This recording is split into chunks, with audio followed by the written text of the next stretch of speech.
Hey everyone, welcome to another episode of the Book More Show. It's Stuart here, and pleasure to be joined by Betsy Vaughan. Betsy, how are you doing? I'm fantastic. It's great to be back with you. It's been a while. Yeah, it's been a while. This is the not quite so weekly show, looking at Right. everything to do with getting your book out there. So it's but this one's going to be a good one. So we were going to do a Q&A show, but I was at my parents' last weekend. Actually, not my parents, Lucy's parents. So we were across there, and I never read a Sunday paper, but they had. I don't know if it's the same in the States, but in the UK, the Sunday papers in the UK are sort of 5 inches thick with about 25 different sections and all sorts of Yes. things. Are they the same? Yeah. So They in weigh one of about the 12 pounds, yeah. Exactly, yeah. I can remember as a kid having a newspaper round, and the biggest pain was having the Sunday delivery service because you had to go back Yep. to the newsagents about 3 times because it's just physically impossible to carry them all. And where I grew up in North Wales, there were a lot of kind of small little country cottages, and a couple of the houses particularly had letterboxes so small that you could barely get a letter through them, let alone one of these doorstop papers. So that was always one of the pains delivering Sunday papers. Anyway, there you go. Flashback. So in the Telegraph at Lucy's parents' place, there was, as I was flicking through one of the segments, I saw the only direct response ad that I'd seen through the newspaper. So I've heard Dean talk about this a few times as well. We tend to look through papers and kind of skip past the news and look at the ads, rather than I guess a lot of other people skip past the ads and look at the news. But this one stood out. So this particular newspaper is a big broadsheet newspaper, so a large kind of double spread newspaper. This ad that I'm going to include an image of this in the show notes. So head over to the 90minutebooks.com/podcast, and I'll include an image so you can follow along at home and see what we're talking about. But this half-page ad really stood out as a direct response ad. And in addition to that, it stood out because it was a book ad. So rather than the regular show that we were going to do, I think it makes it's going to be a great example of a real kind of real-life use case for people as we run through this and look at what these guys are doing to use their book as a lead generation piece, tie it in with the early stages of the 8 profit activators that we talk about a lot to see the kind of behind the scenes look at the framework at which they're using. We'll pick up on a couple of the main bullet points and look at what is it's seemingly working for these guys. Kind of break it down a little bit, all with the idea of thinking about it for your book and how you can use this how you can use the book in a particular funnel for your business to help identify those invisible leads. How does that sound? That's fantastic. I'm excited about this. And it's definitely a question we get a few times, isn't it? We've talked about it, and we've had a few calls with people in the early stage of their book talking about how they're particularly going to use it. So I think on the show in the past, we've had the example of people talking about Amazon listings particularly. We had a great show with Lisa Sasevich, one of the early episodes, where she was talking about it as a real lead into an existing funnel that's already in place. We had the show with Kevin Craig a couple of episodes ago where he was talking about the example where he really almost wrote the book just because so many people had been asking him about his particular business. So it was almost just a way of getting his thoughts down. But then in sharing that book with people, that had really turned into a whole different coaching side of his business that they hadn't particularly considered before. So I think this example, and we'll do a future one as well on Facebook specifically, I think, because that's an interesting strategy. But this one is really going to be interesting for people who are looking to target entirely cold leads. So this isn't an audience that you've already got some communication with. These aren't people who necessarily know what you do already or even know you. This is really targeting absolutely cold traffic, and a newspaper ad is the coldest of the cold because you really don't know who those people are going to be that are reading it.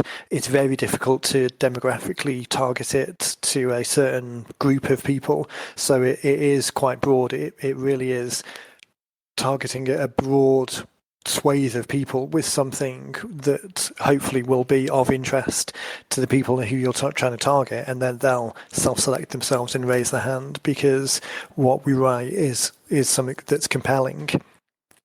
So I know it comes up a lot with conversations that you have with people. They talk about coming on board in the first place, but then thinking about where it's going to and how people are using it in a real life context. Some of the people that we talk with, I don't think print ads ever particularly. I can't think of an example specifically where people have talked about print, just because it's such it's not the thing, it's not the new shiny object that people have got front of mind. Can you think of an example? I can't at all. You know what? I really can't. I mean, typically when I'm talking to, a client or potential client, it's all about, the website and it's drawing traffic there, or it's all digital stuff. Nobody ever, I don't think ever, has mentioned to me, about a print ad. And we know other people who've done it, and Dean talks about it. And, but as far as our clients, we haven't heard that. And I know we've talked about it from a business standpoint a little bit more, but not anybody that we speak to. It never comes up. Yeah, it's interesting, isn't it? I think print, like direct response, print media, so postcards, we do a lot on the real estate side of the business with postcards because we're specifically trying to target a geographic area, so a particular zip code or a particular subdivision. So it's easy to conceptualize in terms of print media and getting something in someone's hands. I think there's definitely an opportunity because it's a medium where not many other people are looking at. So I think there's definitely an opportunity to get something in front of people in a way that not many other people are. As I say, the Daily Telegraph, which is the paper that they had, huge paper, 5 or 6 different sections. Having seen this ad, I then looked through this section, which was the main part of the paper, and 2 of the other sections as well. And in the whole paper, this was the only direct response ad that I could see. There was a fair number of other ads, like the typical advertising type ads, or for a particular product or service, or I'm just looking through now the piece that I've got that I'd stolen from their house when I left. So there's so this particular ad is for stairlifts. So we'll get into the details in a minute, but this is for stairlifts. So just looking through, there's another ad on another page for health insurance. There's another one, actually another stairlift ad, lead from the paper. There's another one there's a full page one here for some kind of foot revival thing, which just looks weird. But all of them are advertising specific products. There's like a discount coupon for $50 off this particular product. There's schedule an appointment type ads, but this is the only one that's direct response. What's interesting is this is a big national run newspaper. A half-page ad, or on the other page is full-page ads. That can't be. The rates, I'm assuming, must have fallen quite substantially for this to work out. So I think the point being that there is an opportunity, I think, in print to be a little bit more targeted than just going after what everyone else is going for, which, as you said, is primarily digital. So definitely something that should be looked at. I was talking with one of our clients, Hank, last week or the week before. He was talking about there's print media in his area that is specifically tied to subdivisions. So there's quite a large retirement community in his area, and he has an opportunity to print into their magazine. I know with the yacht broker side of the business, we've run print ads into specific publications. So there's niche specific publications. It doesn't have to be as generic as a national newspaper, but I think there's definitely opportunities, particularly if you get the timing right. So newspapers have got ad cycles and print runs. They're trying to hit their own targets. It's definitely an opportunity to speak to someone as deadlines are approaching, or time it right so that they'll be more interested in getting a deal than they perhaps would have been at another time. So I think it's definitely a cost-effective, or there's opportunities to get a cost-effective ad in front of people in a as targeted way as you can. Okay, so there we go. That's a lot of the background now. As I say, if you head across to anyone listening to this, if you head across to 90minutebooks.com /podcast /020, so episode 20 of the Book More Show, then we'll include an image of the ad here so you can follow along and see exactly what we're talking about. But let's get into it and break down some of the things that that these guys particularly are doing well, and talk about how someone listening to this can use it in their own business. All right. Okay, so half-page ad, relatively big type. There's some bullet points that are standing out. Some of the key things are written in red. There's a stairlift secrets revealed stamp across the front of the ad. So it's definitely eye-catching, stands out from the rest of the 5-column print media. The book itself that they're offering is called Stairlift Revealed, or The Secrets of How to Get the Best Deal on a Stairlift Revealed. It's actually, I was looking just before we were talking, I don't think it's actually run by a stairlift manufacturer. I'm kind of taking this on face value. I haven't kind of tried to dig into the background or do too much analysis. It was the ad itself that we wanted to talk about. But it looks like this offer is being run by a lead generation company that are then selling the leads onto actual manufacturers. So this is a great example. We were talking about, it might have been in the book titles workshop that we did not so long ago. We were talking about this separation of your own business and the job of work of the book. So the job of work of the book is to, in this context, is to get invisible prospects to raise their hand and identify themselves as interested. It's not a brand advertising piece for your business. It's not that you're trying to do an authority building piece as well, although there's an element of that. So this isn't so much about you. This is, like Robert Collier says, that intersecting a conversation that's already going on in their mind, joining the conversation that's already going on in their mind. So what we're looking for here is a title that resonates, the title being the thing that catches their attention and gets people to think, yes, that's for me. A title that resonates with the conversation that they're already having. So this one being The Secret of How to Get the Best Deal on a Stairlift Revealed is going to resonate with people who are already looking for stairlifts. Right. It's not that it's not talking about the manufacturing process, or it's not trying to be too clever. It's not trying to be, it's trying to do exactly what it says on the tin. It's trying to be very specific and use the language of the customer, not necessarily use internal language. So it's not trying to say, here's the 5 differences between stairlift models, or how to pick the best type of stairlift. The assumption is that for the conversation that's already going on in this person's mind, the pricing element, the best deal element, is, in their view, the thing that resonates the most. So that's the first interesting fact. The fact that the title and the cover and the headline on the ad are all consistent with intersecting this conversation, and that is, or could be, completely separate from your business itself.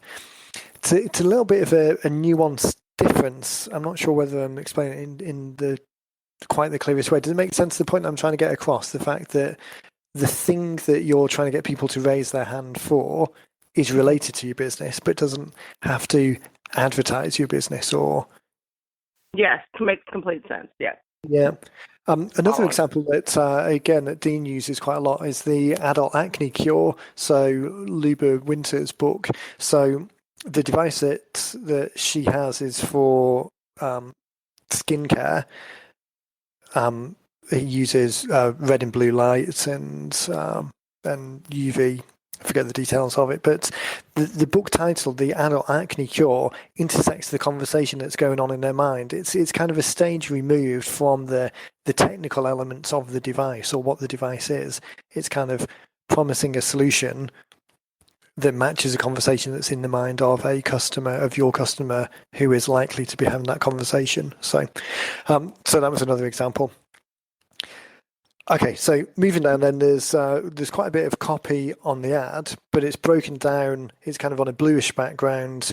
The main key points are highlighted in red, and the call to actions in red. It's very obvious.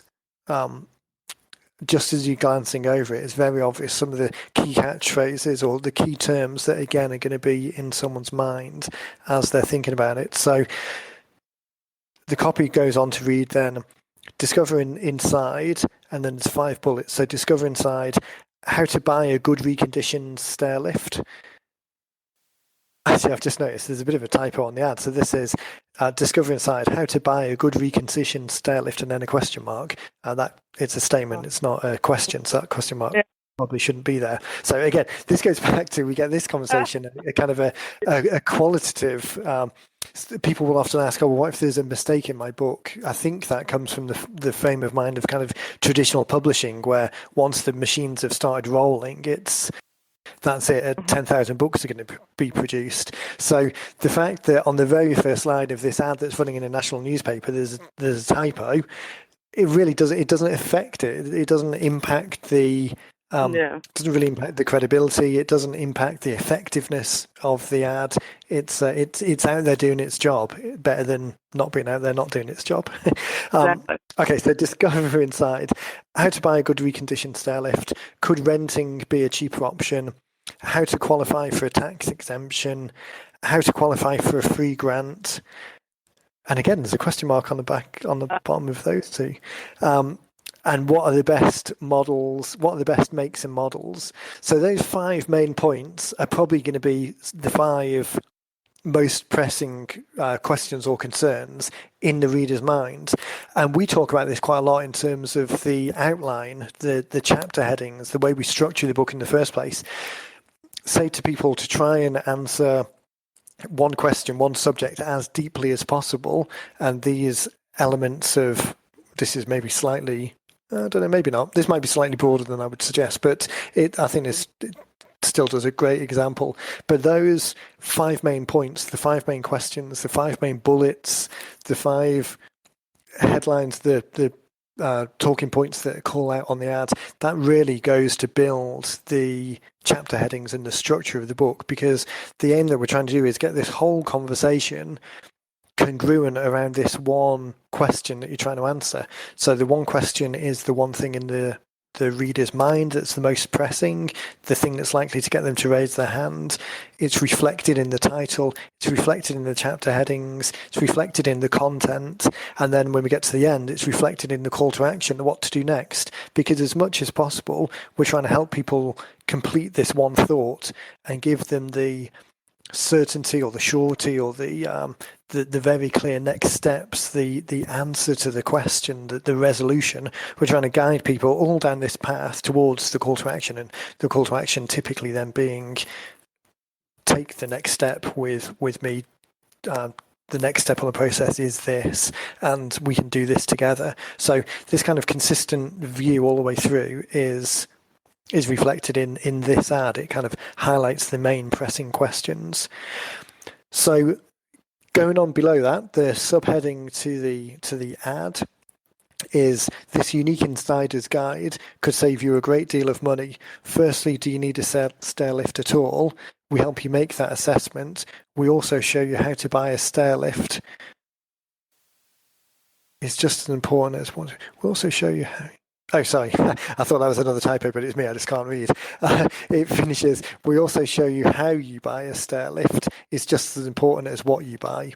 So this is talking about the tax exemptions and the grants. So really quite a comprehensive, compelling subheading to, yes, the title has got me to stop so far. The title of the book has resonated with the conversation that goes into my mind. The subheading, or in this case, the kind of first paragraph of the text, is the kind of reinforcing that, yes, I'm in the right place. I have these questions, and this is going to provide the answer. Okay, I need to take a quick drink because otherwise I'm going to go very croaky for the last few minutes of the for the call. Sorry, I was caught up in it. I'm looking at, as someone who, I have to self-admittedly, I don't read the paper that often. We do get the paper on Sundays here, at my house, but I probably look at it, maybe I'll be honest. I look at the ads for like the inserts for the stores and stuff, the big ads, and but I occasionally I'll see something, with the just like the little box here, the fill it out, cut it out, put it, and it says, put it in the post and send it off, and which I wonder how that draw if people, in today we're so quick to want, we want that instant gratification. And there is a website on here, but there's this big, it's a pretty significant box saying I'm going to fill this out and cut it out and send it in, when my nature, my generation, I think, and those younger than me are more apt to, let me just see what this is about online, and wait for the website, but a stairlift I would assume would be, sort of, guided maybe towards an older generation that may not jump on their computer as quick as some of us, So, and that's an interesting point, because it's so easy to get caught up in your own framework, and kind of the default way you think about things is just the way you process it yourself. I think you're absolutely right. The demographic of the people who read a newspaper, full stop. I mean, as I say, this paper was at Lucy's parents' place, and they're in their 70s. So I can't remember the last time I bought a newspaper. So it's probably already slightly self-selecting. It's slightly conservative newspaper. So maybe, and they're slightly more, I'm going to stereotype terribly here, but probably a slightly more affluent target market. So there probably is an element of self-selecting, but that point, as people say, if you go take a look at the image in the show notes, actually I'll see if I can put it in the show notes on the podcast feed as well. So if you're listening to this on a podcast player, just check in the display art. I'll see if I can add it in there. But you're right, maybe a sixth of the page is this name and address cutout where people can physically mail it. There's also a free phone number on here as well, which says for your free insiders guide, call us on 0800 blah blah blah. Lines are open from 8 a.m. to 8 p.m. or actually 8 a.m. to 8 p.m. Monday to Friday, and 10 a.m. to 4 p.m. on Saturday and Sunday. So they definitely don't want to make it too convenient for people. Right. But that's probably a manned phone line rather than a free recorded message. And then there's the website as well. It's interesting to think about your audience group, to see what is more likely to resonate with them, rather than just taking it at granted that everyone wants to go online or would leave their details on a free recorded message, potentially giving them the mail-in option because people might feel more comfortable with it. This is a physical book that they're sending rather than a digital version of it, so that makes a difference as well. The whole narrative, the whole kind of journey around dealing with physical mail is, I'm hoping, would be consistent for them. So what I would expect when you opted in here is to receive the book, but receive with it a whole load of supporting material. So potentially testimonials, potentially chart-based data talking about cost differences. You could potentially include a handwritten note or a note that looks like it was handwritten to give it a little bit more personal connection to it. I definitely expect that there was follow-up mail to be sent to these people afterwards. Honestly, like I say, I think this ad is being run by a lead generation company rather than a manufacturer. It's just the way it looks. So I wouldn't be surprised if the mailing list was then cross-sold for other things as well, which I'm not entirely a fan of, but that's probably going off subject a little bit. So I would definitely expect that the majority of this follow-through is physical rather than electronic. And depending on what your industry is, then that might make perfect sense. Again, going back to the real estate example that I was talking about before, we do a lot of physical mail into that space. Following up with people when they opt in for one of the area guides, we encourage the realtors to follow up with a monthly, depending on how they came in, a monthly buyers or sellers newsletter with recent comps that are on the market in that area, some we've got 12 newsletters that are written throughout the year that highlight one particular seasonally specific element to do with house buying or house sales, a list of new sales that come on the market in the area, price analysis, regularly follow up with these people. So depending on what your business is, then that might make perfect sense as well to follow up. Again, to use this as a profit activator number 2 step, to use it to identify invisible leads and then plug that into a follow-up campaign that keeps engagement with people afterwards. And I think the congruency of that conversation, if people opt in electronically, then follow up electronically. If they opt in physically or request something physical, then follow up physically as well. Because I think that to a certain degree, particularly if you give people options, the option that they select highlights a preference.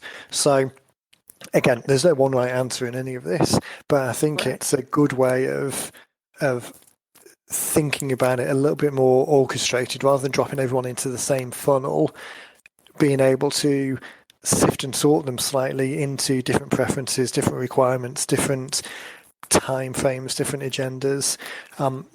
For example, this tear off, please send me the free guide, tear off with the name and email, name and address. There's also a phone number option in here as well. So if people were to include that information, then they're more likely to be open or receptive to reading things through that channel. There's also, so on the tear off, there's a mandatory name, address, and phone number, and then there's an optional date of birth, cell phone number, and email address. So again, it could be an indication if people fill in all of those boxes rather than just the bare minimum boxes, it could be an indication that those are hotter prospects rather than colder prospects. Again, no one right answer. That might not be the case, but it's definitely worth thinking about and orchestrating the responses a little bit, coordinating the responses a little bit based on what comes back in. Yeah. You just said something and I completely lost my train of thought because I was reading at the very bottom of this ad where the information we will send to you, it's showing that it is a third party lead generator because it's saying, and I have to apologize, my eyes are not that great, but if you do not wish to receive third-party marketing information by mail, phone, or otherwise, please advise. And it's very small, and so I'm looking at it, so and there's no on here to say, like, hey, to advise.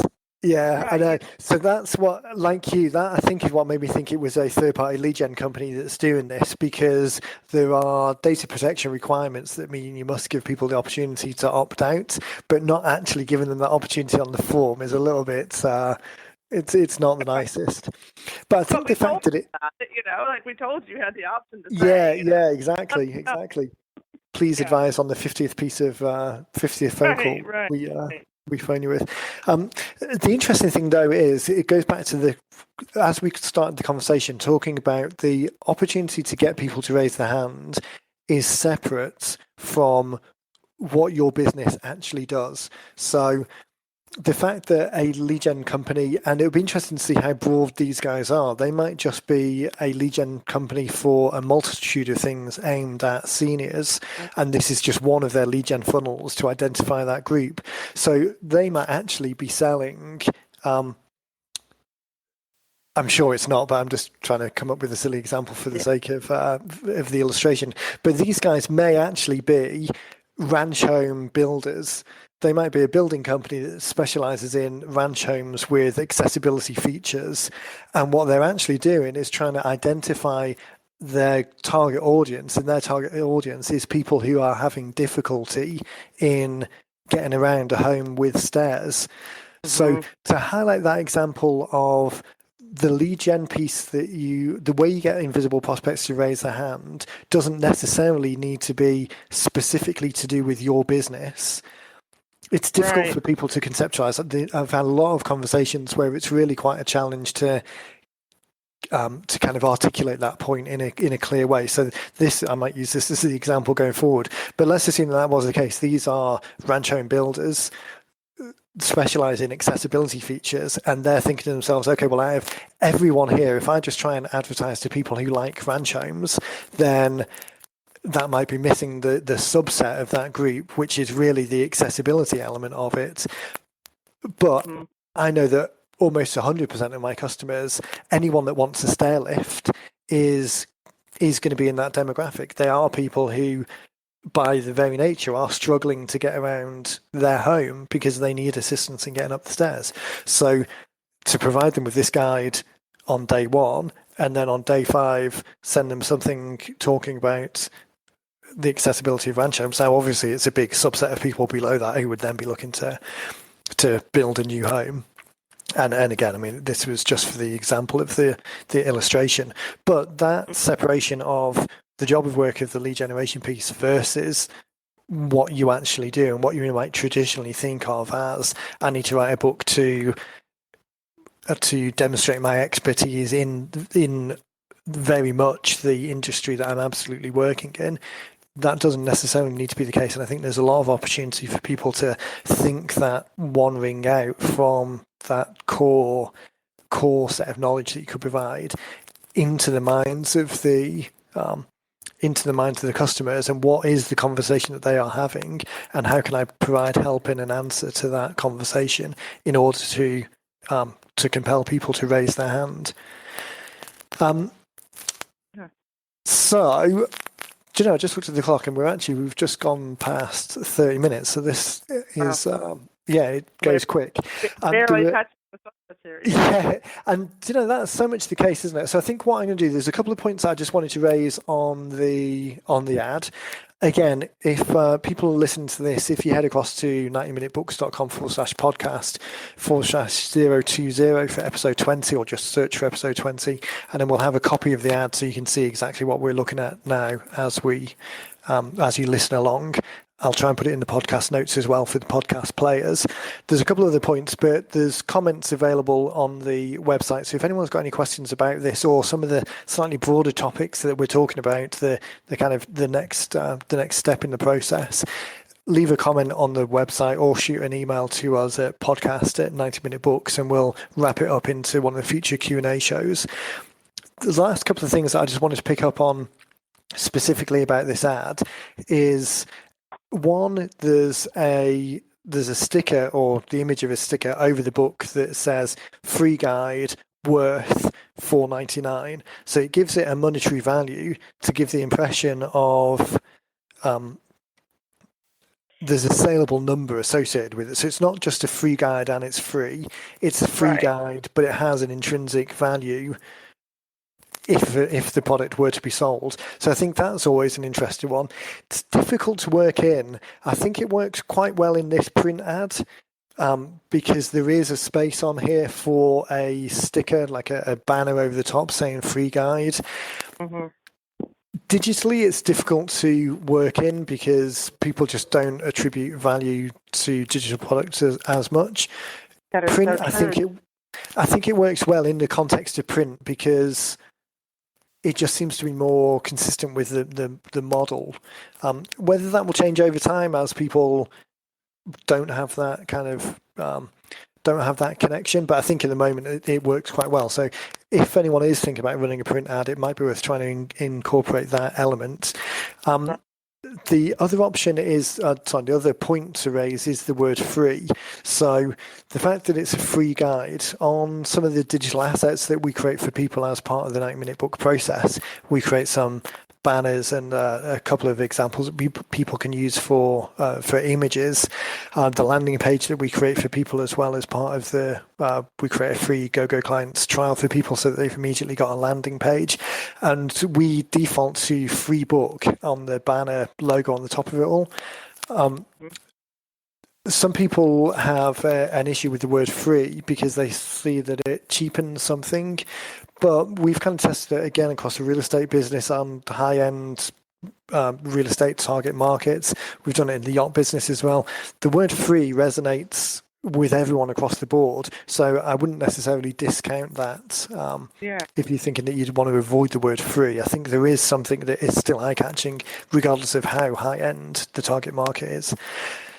The other one that I wanted to raise is on the cover of the book and on the ad, there's like a little pop out, which on the cover of the book it says the title, so The Secret of How to Get the Best Deal on a Stairlift Revealed, plus how you could get a free grant. And then on the ad as well, there's another highlight pop out box in red saying plus how to get a free grant.